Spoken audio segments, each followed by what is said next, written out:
So hello dear students, welcome back to our YouTube channel. और बच्चों, आज हम डिस्कस करेंगे सरफेस केमिस्ट्री के बारे में। तो बच्चों, ये बहुत बेसिक सा टॉपिक है जो कि आपकी क्लास 12 के लिए बहुत इंपॉर्टेंट है। कक्षा 12वीं में ही इसका इंट्रोडक्शन है।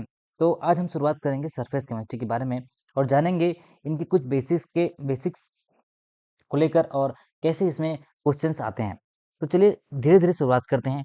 थोड़ा सा मैं इसमें टॉपिक्स के बारे में बता दूं कि क्या क्या हम इसमें टॉपिक पढ़ने वाले हैं। तो बच्चों, हम सबसे पहले इसमें डिस्कस करेंगे एड्जॉर्प्शंस के बारे में।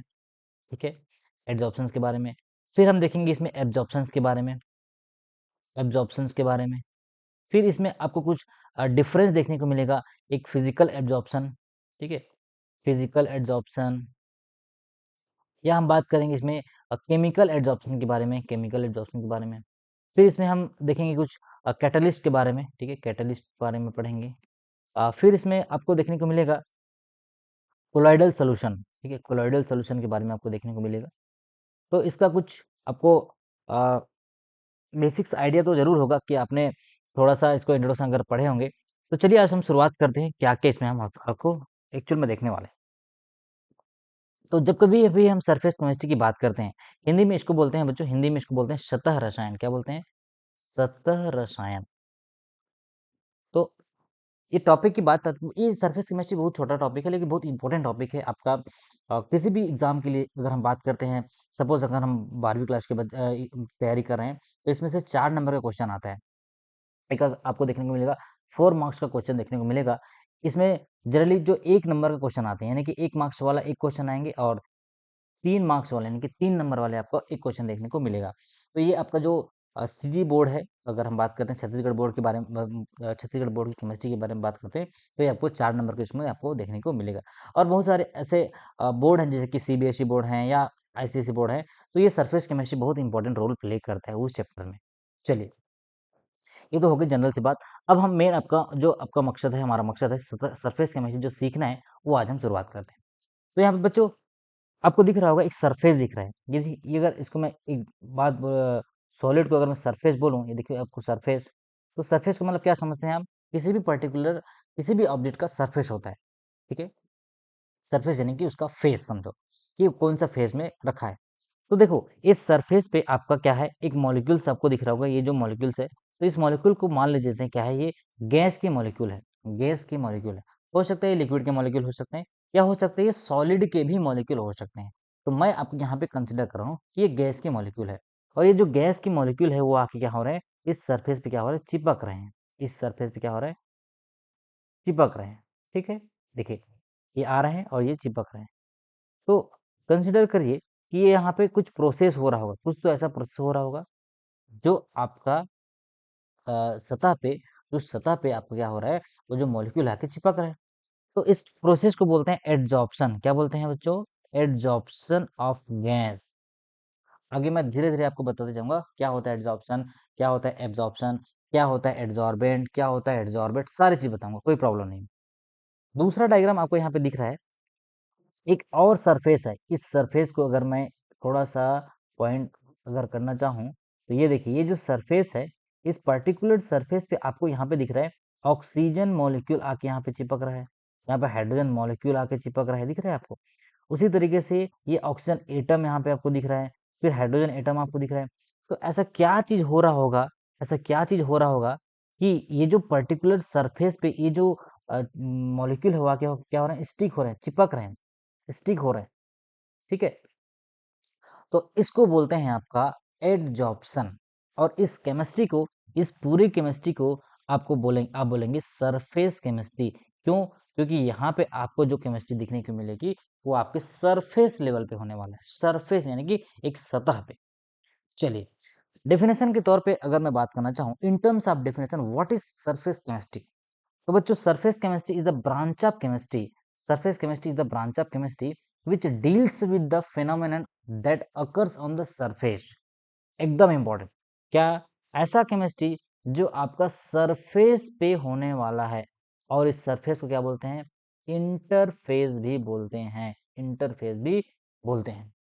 ठीक है, अब एकदम सा सिंपल सा उदाहरण अगर आपको मैं पूछूं कि सरफेस केमिस्ट्री का आपने बहुत सिंपल सा उदाहरण अपने डेली लाइफ में कहाँ देखे हैं, तो आप झट से बता दोगे सर, जो जंग लगना या कोरोजन का जो एग्जांपल है, यानी कि कोरोजन जहाँ पे आपको दिखेगा, ये दिख रहा है आपको कोरोजन, तो समझ जाना वहां पे सरफेस पे बात हो रही है, सरफेस केमिस्ट्री की बात हो रही है। लोहे पे जब जंग लगती है तो उसकी सरफेस पे पहले जंग लगता है, सतह पे पहले जंग लगता है, वो केमिस्ट्री हम पढ़ेंगे, इसमें सरफेस केमिस्ट्री में पढ़ेंगे, जो है आपका कोरोजन। उसी तरीके से दूसरा उदाहरण है इसका कैटालिसिस। जब भी कैटालिसिस रिएक्शन होती है, कैटालिटिक एक्टिविटी की बात करते हैं, तो सरफेस पे वो कैटालिटिक या जो कैटालिसिस की प्रोसेस है वो आपका होने को होता है। दूसरा है, तीसरा यानी कि क्रिस्टलाइजेशन। क्रिस्टलाइजेशन की अगर हम बात करें तो इस तरीके के जो प्रोसेस हैं वो भी आपका सरफेस केमिस्ट्री के अंतर्गत आता है। तो चलिए यहाँ पे जो डायग्राम दिख रहा था उसको मैं आपको बता रहा था, ये जो सरफेस है ये क्या है, प्लेटिनम धातु यानी कि प्लेटिनम मेटल है, प्लेटिनम मेटल का सरफेस है, और उस प्लेटिनम मेटल के सरफेस पे आपका अलग अलग टाइप्स के जो गैस मॉलिक्यूल है वो क्या हो रहे हैं आके इसमें चिपक रहे हैं, एड्जॉर्प्शन हो रहा है। ठीक है, तो यहाँ पे आपको दो फेज देखने को मिलेगा, यानी कि जब कभी भी एडजॉर्प्शन की बात करेंगे, मैं आपको डेफिनेशन के तौर पे भी बताऊंगा, यहाँ पे लिखा भी हुआ है, जब कभी भी हम एडजॉर्प्शन की बात करेंगे तो यहाँ पे दो चीज आपके दिमाग में आएगा। क्या? पहला जो आएगा वो है आपका एडजॉर्बेट, क्या है, एडजॉर्बेट, और दूसरा जो आएगा वो है आपके दिमाग में एडजॉर्बेंट, क्या है, एडजॉर्बेंट। तो यहाँ पे आपको डायग्रामेटिकली एकदम क्लियर दिख रहा होगा कि जो मॉलिक्यूल इस पे आके चिपक रहा है, ये दिख रहा है, जो ब्लू कलर का है आपको, ये जो कलर वाइज दिख रहा है, ये क्या है आपका, ये जो है आपका गैस या लिक्विड मॉलिक्यूल है या सॉलिड मॉलिक्यूल है, जो किसी पर्टिकुलर सरफेस में आके चिपकने वाला है। तो वो जो सरफेस है, ये जो सरफेस कहलाता है आपका, ये जो सरफेस है वो कहलाता है आपका एडजॉर्बेंट। क्या कहलाता है? एडजॉर्बेंट। और जो मॉलिक्यूल है जो चिपकने वाला है आके, उसको उसको बोलते हैं एडजॉर्बेट। तो ये जो मॉलिक्यूल कहलाता है आपका एडजॉर्बेट। यानी कि जब कभी भी एड्जॉर्प्शन की बात करते हैं, एड्जॉर्प्शन, तो इन दोनों प्रोसेस में, यानी कि एड्जॉर्प्शन में आपका ये एडजॉर्बेट और ये एडजॉर्बेंट जो इन्वॉल्व होता है। ठीक है, चलो ये तो हो गया आपका एग्जाम्पल। अब हम इसको अगर डेफिनेशन के तौर पे देखना चाहें तो देखिए, एड्जॉर्प्शन है क्या, कि the phenomenon of attracting and retaining. हाँ भाई, कोई मॉलिक्यूल है जिसको वो अट्रैक्ट भी कर रहा है और वो रिटेन करके भी रख रहा है। Attracting and retaining the molecule of a substance on the surface of a liquid और सॉलिड। यानी कि ये आपको जो दिख रहा है ये सरफेस जो है, हो सकता है ये सॉलिड सरफेस हो, या हो सकता है ये लिक्विड सरफेस हो, लिक्विड सरफेस हो। ठीक है, तो लिक्विड या सॉलिड, इन दोनों के सरफेस पे आपको क्या करना है, एड्जॉर्प्शन की प्रोसेस कराना है। तो ये आपका एड्जॉर्बेट और एड्जॉर्बेंट, ये दो चीज में आपको यहाँ पे डिनोट किया गया है। इसका इसका उदाहरण है आपका water vapour on silica gel. अगर मैं पूछूं आपको कि आपने एड्जॉर्प्शन का एग्जांपल अपने घरों में कहीं देखे हैं, तो बच्चों जब कभी भी हम घरों में या हमारे घर में, तो हमारे पेरेंट्स जब कुछ नए इलेक्ट्रॉनिक डिवाइस लाते हैं, जैसे कि टीवी है या कंप्यूटर है, तो देखना वहाँ पे कभी बॉक्स को खोलोगे तो आपको एक छोटा छोटा बीड का एक पैकेट दिखता है, ये छोटा छोटा बीड का पैकेट दिखता है, उसको बोलते हैं आपका सिलिका जेल। क्या बोलते हैं? सिलिका जेल या सिलिका बीड जो बोलते हैं। वो क्या करता है, उस पर्टिकुलर एरिया में मॉइस्चर को ट्रैप करने का काम करता है, उस मॉइस्चर को एब्जॉर्ब करने का काम करता है। तो वो जो वाटर वेपर होते हैं उसको क्या करता है, वो सिलिका जेल एब्जॉर्ब करता है। तो वो कहाँ पे एब्जॉर्ब करेगा, अपने सरफेस पे एब्जॉर्ब करेगा, क्योंकि सिलिका में क्या होता है, एब्जॉर्प्शन प्रॉपर्टी होती है, उसमें पोर्स होते हैं, वो मॉइस्चर को एब्जॉर्ब करता है। उसी तरीके से दूसरा उदाहरण है एक्टिवेटेड चारकोल। एक्टिवेटेड चारकोल की अगर हम बात करते हैं, तो ये आपने, हाँ, विज्ञापन या एडवर्टाइजमेंट में जरूर देखे हैं आपने कि क्या आपकी कोलगेट में एक्टिवेटेड चारकोल है, चलो क्या आपकी कोलगेट में नमक है भी बोलते हैं। आजकल के कोलगेट में एक्टिवेटेड चारकोल यूज करते हैं। फेस जो आता है ना, फेस मास्क आता है, या बात करें हम फेस वॉश की बात करते हैं, तो उसमें एक्टिवेटेड चारकोल जरूर डला रहता है, जिससे क्या करता है, वो डर्ट पार्टिकल है या मॉइस्चर को क्या करता है, वो एब्जॉर्ब कर लेता है, वो उसको अच्छे से क्लीन करता है। ठीक है, तो बच्चों आपको दो चीज यहाँ पे समझ आया कि क्या होता है एड्जॉर्बेट और क्या होता है एड्जॉर्बेंट। यानी कि जो सब्सटेंस उस पर्टिकुलर सरफेस पे जाके चिपकने वाला है, तो उस सब्सटेंस को क्या बोलेंगे, एड्जॉर्बेट। और जो सरफेस में वो जाके चिपकने वाला है, उस सरफेस को क्या बोलेंगे, एड्जॉर्बेंट। तो यहाँ पे देखिए लिखा है डेफिनेशन के तौर पे, आप समझ सकते हैं या लिख सकते हैं, the substance accumulating at the surface of a solid during adsorption यानी कि एड्जॉर्प्शन के दौरान जो मॉलिक्यूल सरफेस पे जाके चिपकने वाला है उस मॉलिक्यूल को बोलते हैं एडजॉर्बेट। एडजॉर्बेट एडजॉर्बेट एडजॉर्बेट 2-3 बार बोलिए, आपको याद हो जाएगा। और जिस सरफेस पे आपका एड्जॉर्प्शन होने वाला है, जिस सरफेस पे, तो मान लिया जाए अगर ये कोई एक सरफेस आपको दिख रहा होगा, ये सरफेस है, तो इस सरफेस पे अगर कोई मॉलिक्यूल चिपकने वाला है, सपोज ये मॉलिक्यूल है, ये चिपकने वाला है, तो इस सरफेस को क्या बोलेंगे, हम क्या बोलेंगे, एडजॉर्बेंट। और इस मॉलिक्यूल को क्या बोलेंगे, इस मॉलिक्यूल को क्या बोलेंगे, ये है हमारा एडजॉर्बेंट। चलिए बात करते हैं हम, तीसरा प्रोसेस है डिसऑर्प्शन का। डिसऑर्प्शन यानी कि जैसे आपका एडजॉर्प्शन का जो रिवर्स होता है, एडजॉर्प्शन का रिवर्स होता है डिसऑर्प्शन। डिसऑर्प्शन, तो जिस तरीके से आप क्या किए हो, सरफेस पे किसी मॉलिक्यूल को लेके एड्सॉर्ब किए हो, अब उस मॉलिक्यूल को हटाने का यानी कि रिमूव करने का, तो the process of removing an adsorbed substance from a surface on which it is adsorbed is called desorption. तो जैसे कि अगर हम यहाँ पे देख रहे हैं, यहाँ पे आपको दिख रहा होगा, ये जो सरफेस पे आपका जो मॉलिक्यूल एड्सॉर्ब हुआ दिख रहा है, अब सपोज मेरे को यहाँ से निकालना है, इसको यहाँ से हटाना है, यहाँ से क्या करना है, रिमूव करना है, रिमूव करना है। उस प्रोसेस को क्या बोलते हैं, उस प्रोसेस को बोलते हैं डिसऑर्प्शन। ठीक है, क्या बोलते हैं, डिसऑर्प्शन। चलिए अब आपको समझ आ गया कि आपको एड्सॉर्प्शन समझ आया, एड्सॉर्बेट क्या होता है, एड्सॉर्बेंट क्या होता है, और डिसऑर्प्शन। चलिए नेक्स्ट चलते हैं, नेक्स्ट चलते हैं, एड्सॉर्प्शन को थोड़ा सा और गहराई के तौर पर समझते हैं, डेप्थ में समझते हैं कि एड्सॉर्प्शन है क्या चीज। तो यहाँ पे आपको दो टाइप्स के एग्जाम प्रोसेस देखने को मिलेंगे। एक आपको मिलेंगे एड्सॉर्प्शन, जो कि आपको मैं पहले ही बता चुका हूँ, और दूसरा आपको देखने को मिलेगा एब्जॉर्प्शन, ABSORPTION, यानी कि एब्जॉर्प्शन। तो यहाँ पे देखिए, यहाँ पे आपको दो प्रोसेस दिख रहा होगा, एक ये जिसमें आपका जो मॉलिक्यूल सरफेस पे रुका हुआ है दिख रहा है, और एक ये जिसमें आपका मॉलिक्यूल सरफेस के अंदर आ रहा है, यानी कि सरफेस पे तो है ही, सरफेस पे तो है ही, सरफेस को पेनेट्रेट करके क्या हो रहा है, अंदर आ रहा है। तो ये कहलाता है आपका एब्जॉर्प्शन। जब कभी भी हम बात करेंगे बल्क प्रोसेस, यानी कि इसका सीधा सा उदाहरण अगर आपको मैं बताना चाहूँ तो एकदम दिमाग में रखिएगा, एक चौक का टुकड़ा लीजिए, चौक का टुकड़ा लीजिए, दिमाग में रखिए, और इस चौक को अगर आपने किसी पेंट में डुबा दीजिए, पेंट समझते हो ना, कलर, हाँ, इस पेंट में डुबा दीजिए, तो आपका ये एब्जॉर्प्शन कहलाएगा। और इसी चाक को अगर आप पानी में डुबा दीजिए, पानी में डुबा दिए, तो ये क्या कहलाएगा, आपका एब्जॉर्प्शन कहलाएगा। क्यों? क्योंकि जब हम चौक को पेंट में डुबाएंगे तो उस चौक के ऊपरी लेयर में यानी कि ऊपरी सतह पे चौक में पेंट लगेगा, अंदर पे नहीं जाएगा। और उसी चौक को अगर हमने पानी में डुबा दिया, पूरा पानी में चौक भीग जाएगा। तो ये आपको समझ आ जाना है कि एब्जॉर्प्शन। दूसरा उदाहरण आपको मैं बताता हूँ, कॉटन ले लीजिए, कॉटन यानी कि जिसे हम घरों में दिया बाती जो बत्ती जलाते हैं ना, वो कॉटन ले लीजिए।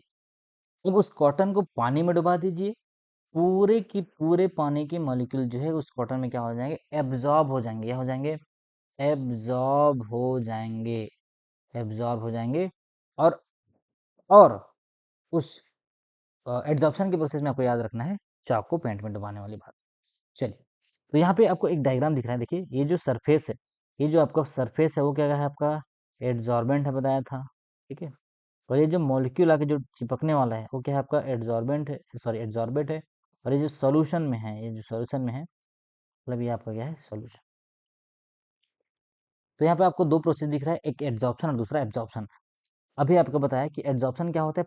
जब एड्सॉर्प्शन की बात करते हैं तो जो पार्टिकल होते हैं वो particle stick to the surface of the other phase, यानी कि अगर मैं बात करूं इस सरफेस इंटरफेस का, तो यहाँ पे देखो ये सरफेस पे आके चिपक गई है।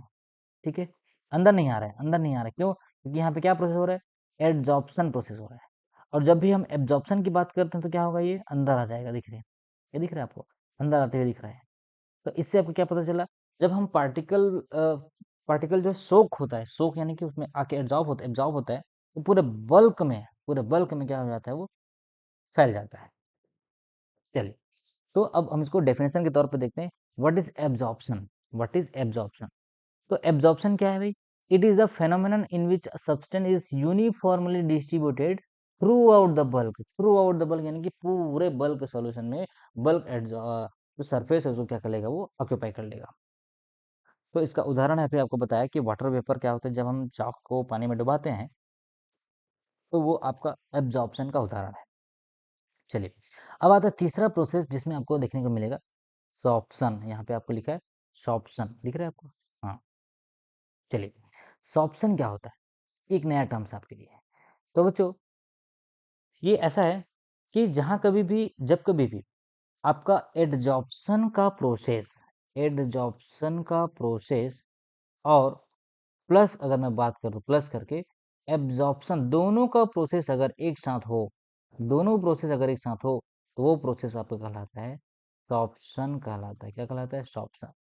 तो जैसे शुरुआत में कोई मॉलिक्यूल है, वो क्या हो रहा है? एड्जॉर्ब हो रहा है, यानी कि सरफेस पे एड्जॉर्ब हो रहा है। धीरे धीरे धीरे वो सरफेस क्या होता है? डिजोल्व होने लगता है। वो डिजोल्व होने के कारण आपका जो एड्जॉर्बेंट मॉलिक्यूल है, यानी कि जिस सतह पे, जिस सरफेस पे आपका एड्जॉर्बेंट मॉलिक्यूल आ रहा है, धीरे धीरे धीरे क्या करता है? वो पूरे सरफेस को हटाते, यानी कि डिजोल्व करते करते करते वो पूरा बॉडी में चला जाता है।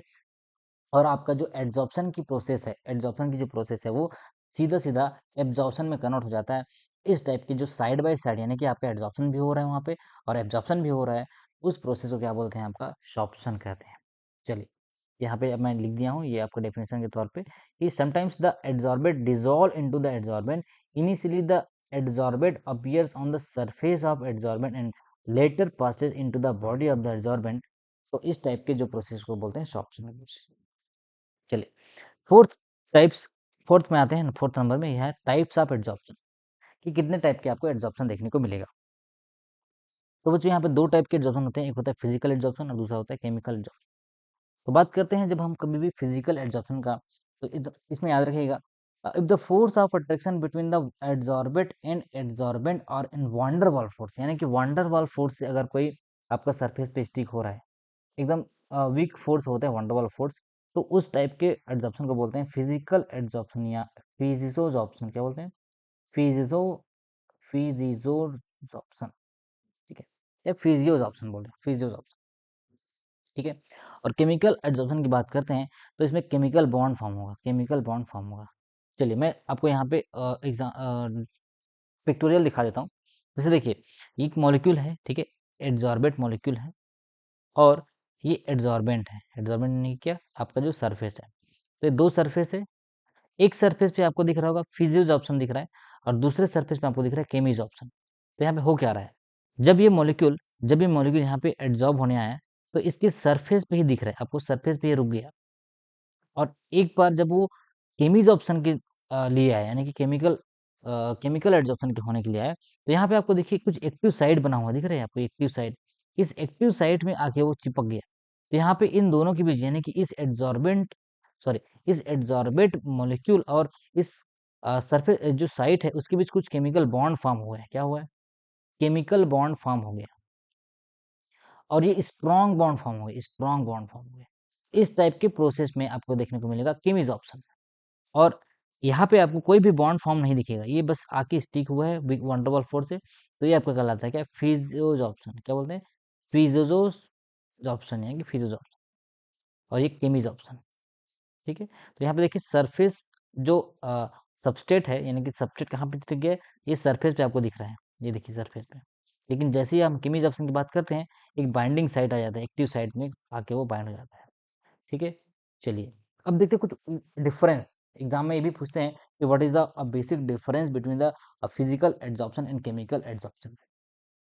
तो देखिए बच्चों, ये जो फिजिकल एड्जॉर्प्शन की बात हम जब करते हैं, इसमें आपको मैं पहले ही बताया हूँ कि इसमें कुछ ना कुछ एक आपको वॉन डर वाल फोर्स या इंटरमोलिक्यूलर फोर्स इन्वॉल्व होते हैं।